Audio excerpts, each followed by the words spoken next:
اس کی وجہ یہ تھی حضور صلی اللہ تعالیٰ علیہ سے رقیہ جو حضرت عثمان غنی نکاح میں تھی، اس وقت وہ شدید بیمار تھی، تو حضور صلی اللہ تعالیٰ علیہ نے چھوڑ کر گئے مدینے میں، اور اتفاق ایسا کہ جنگ بدر میں موجود تھے، اس وقت حضور پاک صلی اللہ تعالیٰ علیہ انتقال بھی، حضور پاک صلی اللہ تعالیٰ علیہ جنازے میں تدفین عثمان غنی، لیکن واپس آنے کے بعد حضور صلی اللہ تعالیٰ علیہ وسلم عثمان غنی بدری صحابہ میں، تو یہ بڑے صحابہ وہ ہیں جو بدری صحابہ میں شامل ہیں، اگرچہ جنگ میں گئے نہیں تھے، انہی میں سے حضرت طلحہ بن عبید اللہ ہیں۔ جنگوں کے حالات یہ اس لیے مجھے بتانا پڑا آپ کو، کچھ منافقین ہیں جو حضرت طلحہ سے عثمان سے ہیں، آج کے زمانے یہ کچھ جماعتیں ایسی ہیں جو حضرت عثمان کو بھی گالیاں اور حضرت طلحہ خاص طور پر شیعوں کے ہاں ان صحابہ کو گالی دینا اہم ذمہ داری، صرف گالی نہیں کو کافر، اس لیے ان کو تان و تشنیع کرتے ہوئے یہ جماعتیں یہ کہتی ہیں کہ عثمان تو بدر میں بھی، طلحہ بدر میں بھی نہیں گئے تھے، اس کی وجہ میں حضرت عثمان کو اللہ نے میں چھوڑا تھا، اور حضرت طلحہ کو بدر کے جس سبب کے لیے حضور نکل رہے تھے، جس قافلے کے لیے جو مکہ کا قافلہ ابو سفیان کی سربراہی مل کے شام سے آ رہا تھا، اس قافلے کو روکنے کے لیے ہی تو جنگ بدر ہوئی تھی، اس قافلے کی خبر لینے کے لیے حضرت طلحہ کو بھیجا تھا، تو وہ تو پہلے سے سفیر تھے قاصد حضور پاک سے، تو یہ جو باتیں کی جاتی ہیں اس کے رد میں نے آپ کو بتایا، کبھی آپ کی میں ایسا کوئی مسئلہ آئے کہ حضرت طلحہ کو کوئی گالیاں دیتا ہو، اس کی وجہ بھی میں بتاتا ہوں کیوں گالیاں، میں آگے لاسٹ میں ان کی سیرت، لیکن اس سے قبل میں آپ کو بتاؤں کہ جنگ احد میں یہ ان صحابہ میں سے جو رسول اللہ صلی اللہ علیہ وسلم کے ساتھ ثابت، کیوں میں یہ جملہ کہہ رہا ہوں، احد کے میدان میں کچھ ایسا مسئلہ ہو گیا تھا کہ اچانک جیتی ہوئی جنگ شکست میں بدل، یعنی صحابہ پہلے تو کافروں پاؤں اکھاڑ دیے تھے، سب بھاگ رہے تھے، اور جب صحابہ سب مال غنیمت جمع کر رہے تو خالد بن پیچھے سے 200 گھڑ سواروں کو لا کر کے حملہ کر، وہ صحابہ کو اس کا علم ہی، اچانک پیچھے سے حملہ ہوا، بھاگے ہوئے کافر پیچھے لوٹ آئے، تو دونوں طرف سے صحابہ اس وقت بہت سارے لوگ میدان سے، صحابہ اکرام رضوان اللہ تعالی علیہ مجمعین کے بات پھیلا دی گئی تھی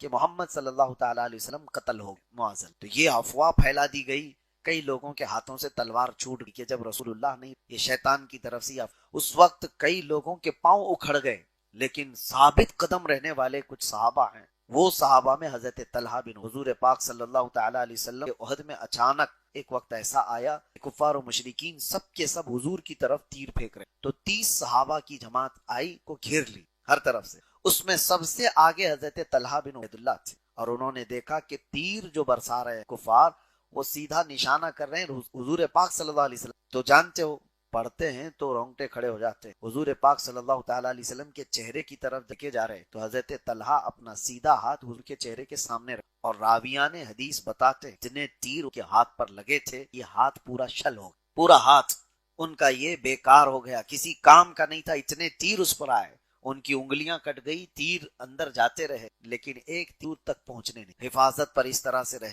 آپ کو میں بتاؤں کہ تاریخ میں یہاں تک کہ 70 زخم، اور اس ایک صحابی نے طلحہ بن عبید اللہ سے پوچھا کہ سنسناہٹ اتنی تیز ہوتی ہے اور وہ زہر بھی ہوا کر، طلحہ آپ کو تیر لگ رہے تو درد نہیں ہو رہا تھا، آپ کی سی نہیں نکل رہی، اوہ، تو حضرت طلحہ کہتے درد بھی ہو رہا تھا، کراہ بھی ہو سکتا تھا، لیکن میں نے اپنے آپ کو اتنا قابو میں اس لیے رکھا تھا کہ میرے آہ کرنے میں ہاتھ ہل نہ جائے اور تیر حضور تک نہ چلا جائے، میرے آہ کرنے میں ہاتھ ہل گیا تو تیر کہیں حضور تک نہ چلا جائے، ایک ہاتھ سے حضور پاک صلی اللہ علیہ وسلم کے چہرے پاک کو بچایا، اور